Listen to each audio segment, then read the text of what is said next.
সভ্যতা পতনের ১০ বছর পরে পৃথিবীতে বেঁচে আছে শুধু কয়েকজন মানুষ। অর্থাৎ পৃথিবীতে কোনো আধুনিক প্রযুক্তির ছোঁয়া নেই, নেই কোনো আইনকানুন। যে যেভাবে পারছে সে সেভাবে একে অপরকে মেরে বেঁচে থাকছে। বেঁচে থাকার তাগিদে তারা হয়ে উঠেছে নরপশু। তো আজকের মুভির গল্পটা এরকমই। মুভির নাম ইয়ার্স 10। রেটিংটা ভালো না, তবে ৮২% গুগল ইউজার মুভিটাকে পছন্দ করেছে। এই মুভির ডিরেক্টরের নাম হচ্ছে বেন গুডগার। তবে এই মুভিটার একটা ইন্টারেস্টিং দিক হচ্ছে এই মুভিতে কেউ কোনো কথা বলেনি, তাই এটাকে সাইলেন্ট মুভি বলা হয়। তো হাই, আমি একজন অপরিচিত ব্যক্তি এবং এআইএস মুভি রিভিউ চ্যানেলের নিউ এপিসোডে আপনাকে স্বাগতম। অ্যাট ফার্স্টে আমাদেরকে একটা জঙ্গলের দৃশ্য দেখানো হয়। জঙ্গলটা দেখে মনে হচ্ছে জঙ্গলটা সুবিধার না। এরপর আমরা দুজন ব্যক্তিকে দেখতে পাই। তখন তারা জঙ্গলের ভিতরে হাঁটতেছিল। সম্পর্কে তারা বাবা ছেলে হয়। যেহেতু এটা একটা সাইলেন্ট মুভি, তাই তাদের নাম জানতে পারিনি। তো এক্সপ্লেন করার সুবিধার্থে ওদের রিয়েল নাম ইউজ করেছি। এরপর হঠাৎ করে তারা কিছু একটা দেখে সেখানে দাঁড়িয়ে পড়ে, আর অ্যান্ডারসন দূরবীন দিয়ে দেখতে পায় সেখানে একটা শূকর রয়েছে। যেহেতু ওরা শূকরটাকে শিকার করবে, কোনো শব্দ না করে হামাগুড়ি দিয়ে সামনের দিকে আগাতে থাকে, আর একেবারেই টার্গেটের কাছে গিয়ে ওরা পজিশন নেয় আর তীর নিক্ষেপ করে শূকরটার গায়ে। তো গায়ে তীর লাগার পর শূকরটাকে কাবু করতে পারে না, আর শূকরটা সেখান থেকে দৌড়ে পালিয়ে যায়। এতে টার্গেট মিস হয়ে যায়। তো কিছু পথ সামনে গিয়ে ওরা আবারও থেমে যায়, কারণ ওরা বুঝতে পারে যে সামনে বিপদ রয়েছে।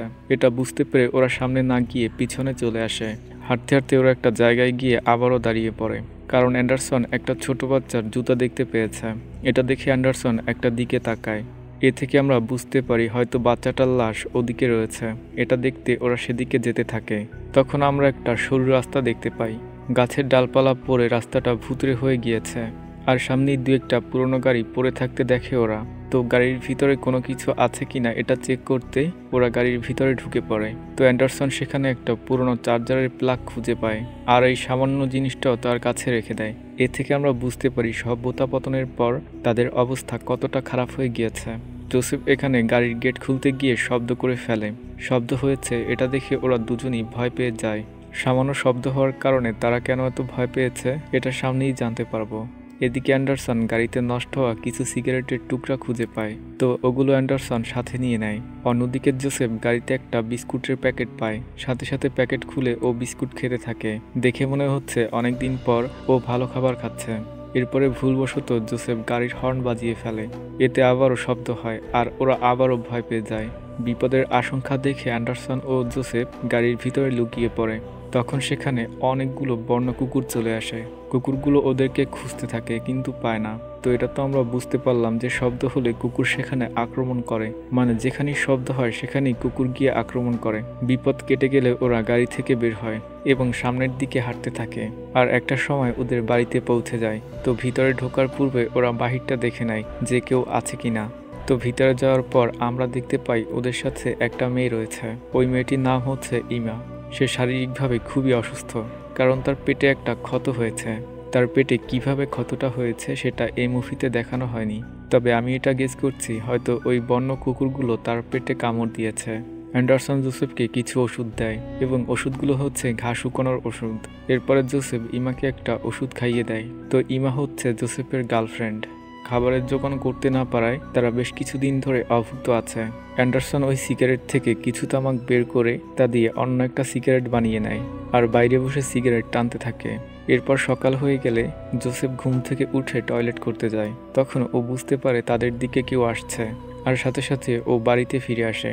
কাঠের ফাঁকা দিয়ে দেখতে পায় অন্য গোত্রের হিংস্র লোকগুলো তাদের দিকে আসছে। শব্দ শুনে অ্যান্ডারসনের ঘুম ভেঙে যায়, আর দেখতে পায় ওই হিংস্র লোকগুলো তাদের দিকে আসছে। এটা দেখে সাথে সাথে অ্যান্ডারসন তাদের কিছু প্রয়োজনীয় জিনিসপত্র গুছিয়ে নেয়। জোসেফ ও ইমাকে নিয়ে ঘরের পিছন দিক থেকে বেরিয়ে পড়ে। তো অ্যান্ডারসন এখানে বুদ্ধি করে তাদেরকে ওই টয়লেটের ভিতরে লুকিয়ে রাখে। মানুষ বাঁচার জন্য কি না করতে পারে। এরপরে অ্যান্ডারসন নিজেই ওদের সাথে ফাইট করতে থাকে। এক পর্যায়ে ওদের যে লিডার রয়েছে সে অ্যান্ডারসনকে মেরে দেয়। তো এভাবেই ছেলের চোখের সামনে বাবার মৃত্যু হয়। তবে অ্যান্ডারসনকে মারতে গিয়ে ওদের গ্রুপের বেশ কিছু লোক আহত হয়েছে, আর ওই লোকগুলো তাদের সব কিছু নিয়ে নেয়, যেমন ওষুধ, জামা কাপড়, পানি গরম করার হিটার ইত্যাদি। এই গ্রুপের লিডারের নাম হচ্ছে লুকি, আর এগুলো হচ্ছে এই প্রত্যেকটা ক্যারেক্টারের রিয়াল নাম। যাই হোক, অবশেষে তারা তার বাবাকে ঝুলিয়ে নিয়ে যায়। মনে হচ্ছে ওরা মানুষের মাংসও খায়। কিন্তু যাবার সময় লুকির পা ওই টয়লেটের কাঠের উপর পড়ে আর বুঝতে পারে এখানে কিছু একটা রয়েছে। এটা বুঝতে পেরে লুকি ওই দরজাটা সরাতে যায়। তখন জোসেফ নিচ থেকে ওই দরজাটা জোরে ধরে রাখে, যার ফলে লুকি দরজাটা তুলতে পারে না। যখন ও গন্ধ শুকে বুঝতে পারে এটা টয়লেট, তখন ও সেখান থেকে চলে যায় আর ওরা হাঁপ ছেড়ে বাঁচে। বাবার মৃত্যুতে জোসেফ একেবারেই ভেঙে পড়েছে। ওষুধ না থাকায় ইমার অবস্থা আরও খারাপ হয়ে গিয়েছে। যেহেতু দিনে দিনে ইমার অবস্থা আরও খারাপ হচ্ছে, তাই জোসেফ চেষ্টা করে ওকে বালিশ চাপা দিয়ে শ্বাসরোধ করে মেরে ফেলার, কিন্তু সে এটা করতে পারে না, কারণ সে তাকে অনেক ভালোবাসে। তাই ও সিদ্ধান্ত নেয় ওই হিংস্র লোকগুলোর সাথে সে লড়াই করবে এবং ইমার জন্য ওষুধ নিয়ে আসবে। যাবার আগে ও একটি বড় গাছ দিয়ে ঘরের দরজাটা বন্ধ করে দেয়, যাতে ঘরের ভিতরে কেউ প্রবেশ না করতে পারে। আর ওই লোকগুলোর পিছু করতে থাকে। ওর গায়ে যেহেতু শীতের কাপড় ছিল না, তাই ও ঠান্ডা সহ্য করতে না পেরে মাটিতে লুটিয়ে পড়ে আর কাঁপতে থাকে। অন্যদিকে আমরা দেখতে পাই ইমার জ্ঞান ফিরেছে এবং সে বাইরে যাওয়ার জন্য দরজা ধাক্কাচ্ছে, কিন্তু খুলতে পারছে না। জোসেফ তখন সামনে একটা বাচ্চা ছেলেকে দেখতে পায়। এটা দেখে জোসেফ ওই ছেলেটার পিছু করতে থাকে। বাচ্চা ছেলেটা এটা বুঝতে পেরে ওখান থেকে দৌড়ে তার ঘরে চলে আসে এবং সাথে সাথে দরজা লক করে দেয়। জোসেফ বাধ্য হয়ে দরজায় লাথি মেরে দরজা ভেঙে ফেলে আর ভিতরে ঢুকে ওর সাথে সাথে একটা প্যান্ট পরে নেয় আর বৃদ্ধ লোকটার গা থেকে শীতের জ্যাকেটটা নিয়ে নেয়। কিন্তু জোসেফ ওদের কোনো ক্ষতি করে না। এরপরে ও সেখান থেকে চলে আসে। সামনে এসে কিছু ছাই দেখতে পায়, যেখানে একটা মাথার খুলিয়ে রয়েছে। আসলে ওই হিংস্র মানুষগুলো তার বাবার লাশটা এখানেই পুড়িয়ে ফেলেছে। এরপরে জোসেফ তার বাবার মাথার খুলিটা মাটি চাপা দিয়ে দেয়।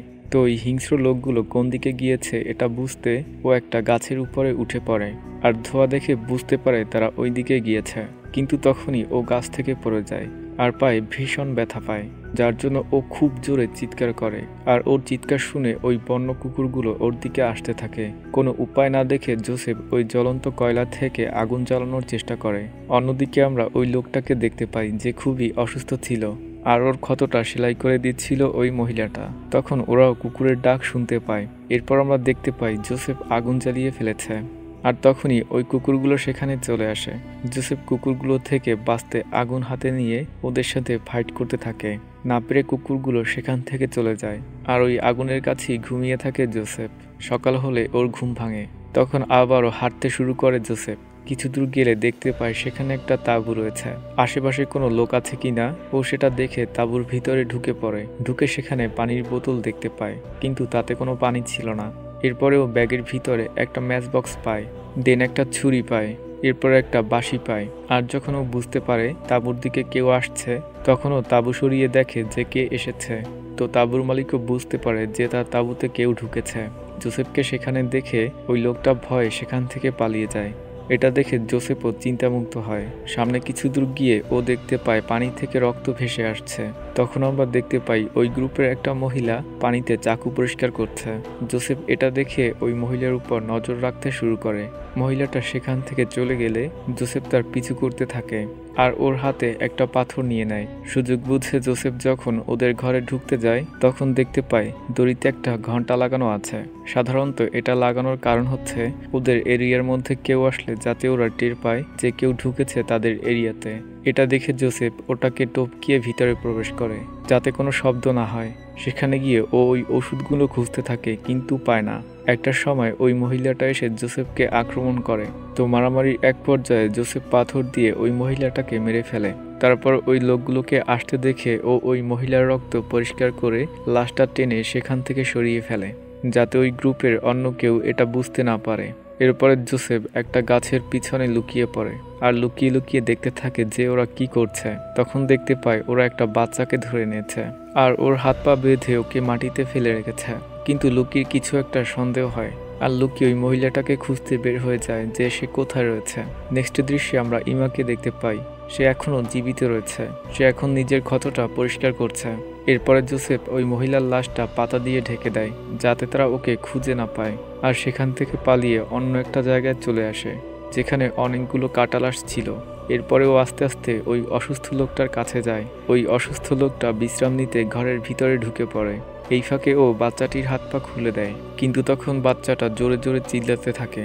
আর ওর চিৎকার শুনে ওই লোকটা মনে করে বাচ্চাটা এমনিই চিল্লাচ্ছে, এর জন্য ও তখন কোনো রিয়াক্ট করে না।